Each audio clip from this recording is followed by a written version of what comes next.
সালামু আলাইকুম। পাবনায় গিয়েছিলাম ব্যবসায়িক কাজে।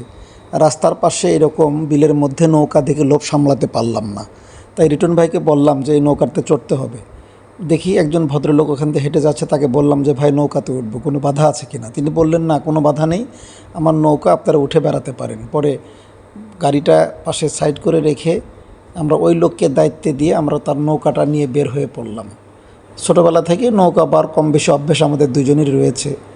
তো নৌকা নিয়ে আমরা বের হয়ে পড়লাম। সামনে দেখলাম বিশাল বিল এবং এই বিলের মধ্যে রয়েছে প্রচুর শাপলা। আর এখানে সম্ভবত মাছ চাষ করে, আশেপাশের লোকজন নৌকায় করেই সবাই যাতায়াত করে, কারণ মাঝখানে এই বিশ্ব রোডে আসতে হলে নৌকার কোনো বিকল্প নেই। অবশেষে রিটন ভাই নৌকা বাইছে, এখন কিছুক্ষণ পর আমিও অবশ্য নৌকার বৈঠাটা ধরবো। তার আগে রিটন ভাই একটু ওয়ার্ম আপ করে নিচ্ছে। আসলে নৌকার বৈঠা মারার মজাটাই আলাদা। ছোটোবেলার সেই অনুভূতি শুধু না, বড় হয়েও কিন্তু আমরা অনেক জায়গায় যেতে চাই, বেড়াতে চাই, ঘুরতে চাই, কিন্তু সেই সুযোগ অনেকেরই হয়তো হয় না, আবার অনেকেরই হয়। আমার মন মানসিকতারও কিছু ব্যাপার আছে। এই জন্য আমি এখন থেকে বাবার বৈঠা মারা ধরলাম। বৈঠা বাইছি, যাচ্ছি আমরা শাপলার বিলের দিকে, আপনাদের সঙ্গে নিয়ে গিয়ে দেখাবো। বৈঠা বাইছি, যে আছে না একটা গান, যে মন মাঝি তোর বৈঠা নেড়ে আমি বাইতে পারলাম না। ঠিক এইরকম সেই প্রাচীন বাংলার সৌন্দর্য, ছোটোবেলায় যেরকম নৌকায় চড়ে বাড়ির পাশে থাকা খাল বিলে আমরা এরকম সৌন্দর্য উপভোগ করতাম, ঠিক কিছুটা এরকম সৌন্দর্য কিন্তু এখানে আমরা উপভোগ করছি।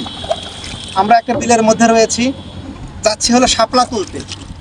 বিলটাকে শাপলার বিল বললেও ভুল হবে না, কারণ সামনে প্রচুর শাপলা। ওইদিকে একটু ক্যামেরা ধরেন, দেখেন প্রচুর শাপলা রয়েছে ওইদিকে। শাপলা এবং পদ্ম ফুলও রয়েছে।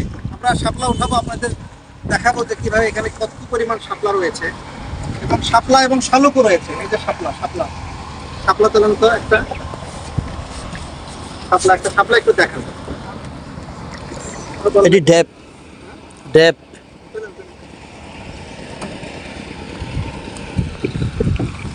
ওইটি ড্যাপ খাওয়া যায়।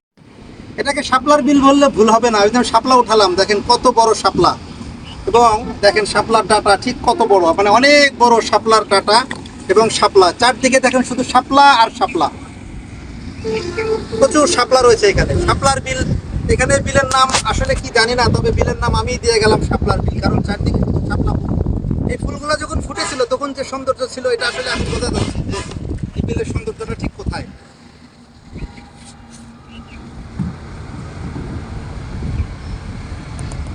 যখন মন খারাপ থাকবে এ ধরনের বিলে আসবেন, দেখবেন যে এর সৌন্দর্য উপভোগ করার মতো। এবং এই সৌন্দর্য নদীতে গেলে, কক্সবাজারের সমুদ্র সৈকতে গেলেও এরকম আনন্দ পাবেন না যে আনন্দটা এই গ্রামীণ বিলগুলোতে রয়েছে। গ্রামীণ বিলের সমস্যাটা কোথায়, এখানে আসলে মানুষ ওইভাবে সাজানো গোছানো নয় এবং পুরোটাই অর্গানিক। এই সমস্ত বিলে আসলে আপনাকে কেউ অভ্যর্থনাও দিবে না, আবার কেউ আপনাকে খারাপ কিছুও বলবে না। এটা হলো বিষয়। তাছাড়া এই বিলগুলো আসলে অন্যরকম সৌন্দর্য রয়েছে। যখনই ভালো লাগবে, কোথায় বেড়াতে যাওয়ার মনস্থির করবেন, পাবনা অঞ্চলে এ ধরনের অসংখ্য বিল পাবেন। বিশেষ করে চলন বিলের পরপরই পাবনার এই বিলগুলো, বিশেষ পাবনা, বেড়া, নাকালিয়া, সাথিয়া, এদিকে এরকম অসংখ্য বিল এবং খাল নদী রয়েছে, যেগুলো আসলে উপভোগ করার মতো জায়গা এবং এগুলো দর্শনীয় স্থান। এই যে স্থানগুলোকে যদি সরকার পরিচর্যা করে এবং এখানে রাস্তার পাশে এই স্পট করে, শুটিং স্পট বা পিকনিক স্পটের মতো স্পট করে গড়ে তোলে, তাহলে এগুলো কিন্তু পর্যটন এরিয়া হয়ে যাবে এবং এই সমস্ত জায়গায় মানুষ বেড়াতে এসে খুব উপভোগ করতে পারবে।